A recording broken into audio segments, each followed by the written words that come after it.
What's going on, everyone? It's Brooks with Russell Marine Products. Today we're going to be going over the installation of an in-hole Garmin transducer on this Nitro bass boat.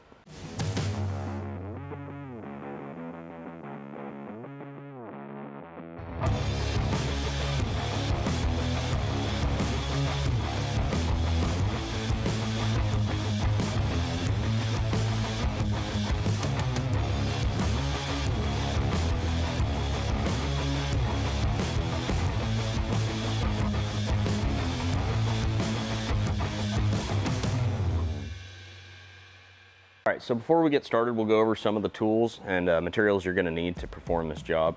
The first thing that we're going to need is a way to abrade the surface that we're going to be mounting our transducer to. So here I've got a Scotch Brite pad on a drill. Anything's really going to work. A piece of 80 grit sandpaper, whatever you have laying around that you can abrade the surface with is really going to work. The main thing is you just want to get it prepped where your epoxy is going to stick to your boat hole. The second thing we're going to have is a cleaning solvent. I like to use acetone because it flashes off really fast. It's really good for a quick cleanup. It dries fast and it works really good, especially when you're working with fiberglass and gel coats to get the surfaces nice and clean. All right, today in this installation, we're going to be using a Garmin GT8 transducer. This is one of Garmin's in-hole transducers. One of the things that I really like about this transducer is that with their kit, they include this foam ring, and this is really nice for when you're going to place your transducer in the boat.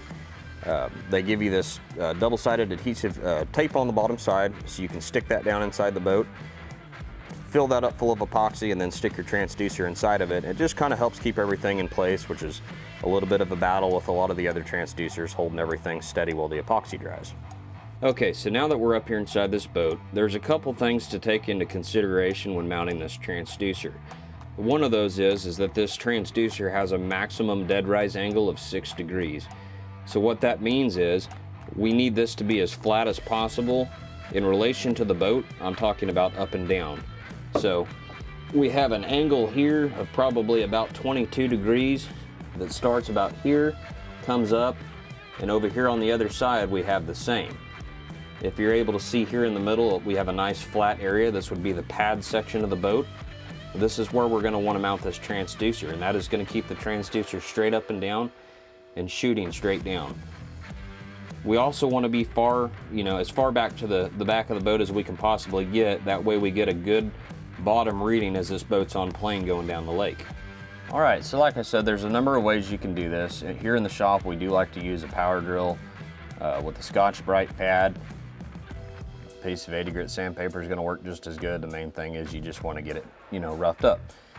So all we got to do is get down in the area that we're going to mount the transducer and just scuff up a couple inches.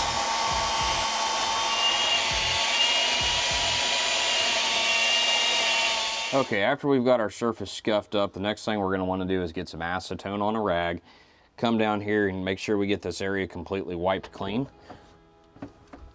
It's a little bit tough to get to, but you want to make sure that you get it good and clean and dry. Now that we have our surface prepped, the next thing we're going to do is go ahead and attach our foam ring to the bilge of this boat. So we'll pull off our backing cover here. That'll expose the 3M adhesive on this ring. And then we just come down here and stick it down to the bottom of the boat. I'm going to go about an inch behind this other transducer that's in here.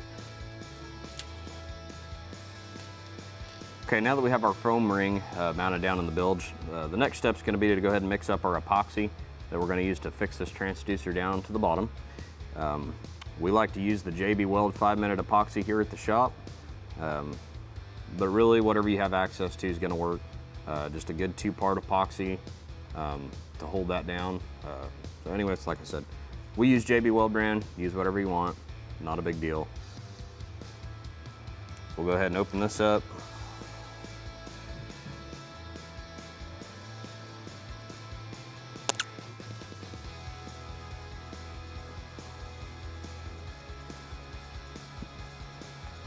Very important when you're mixing this to make sure that you get both of your components mixed together That way you don't have any spots that don't cure.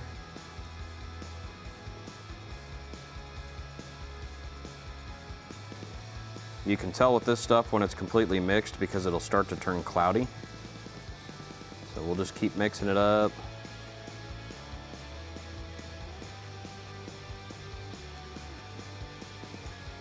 All right, that's gonna work. Now we can go ahead and pour this down inside of our foam ring. All right, so we'll go ahead and empty this out, get it down here inside of our foam ring. We'll grab our transducer, get that into place. On these, I like to mount them with the cable facing forward. So now that we're happy with where we have our transducer sitting, it's kind of a waiting game. So we're gonna sit here and hold this in place till this epoxy starts to set up, just to keep everything in place and keep it from moving around.